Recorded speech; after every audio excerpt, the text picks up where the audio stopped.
வைஃபையின் தலைமுறைக்கு ஒரு புனித கால குட்டீஸ் அனைவருக்கும் அன்பான வணக்கம். நான் புனித கால குட்டீஸ் 1991ஆம் ஆண்டு இத்தாலியில் பிறந்தேன். நான் ஒரு சாதாரண சிறுவன். ஆனால் என் வாழ்க்கையின் மையம் இயேசு கிறிஸ்து.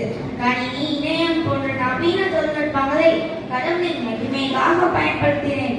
உலகம் முழுவதும் நற்கருணை அற்புதங்களை ஒரே ஒரு கிளிக்கில் மனிதர்களின் இதயங்களில் கொண்டு சென்றேன். இன்டர்நெட் அட்மிஷன் ஃபுல் ஜீசஸ் என் மெசேஜ்.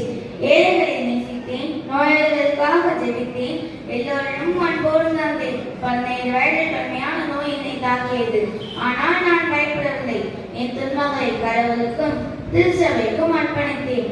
நவீன உலகில் வாழ்ந்தபடியே புனிதராக வாழ முடியும் என்பதற்கான உள்ள சான்று நான். இளைஞர்களே, இயேசு கிறிஸ்துவை உங்கள் வாழ்க்கையை மையமாக வைத்தால் டெக்னாலஜி கூட உங்களை ஹெவனுக்கு இட்டு செல்லும். நற்கருணை உங்கள் வாழ்வில் மீதாகட்டும். நன்றி.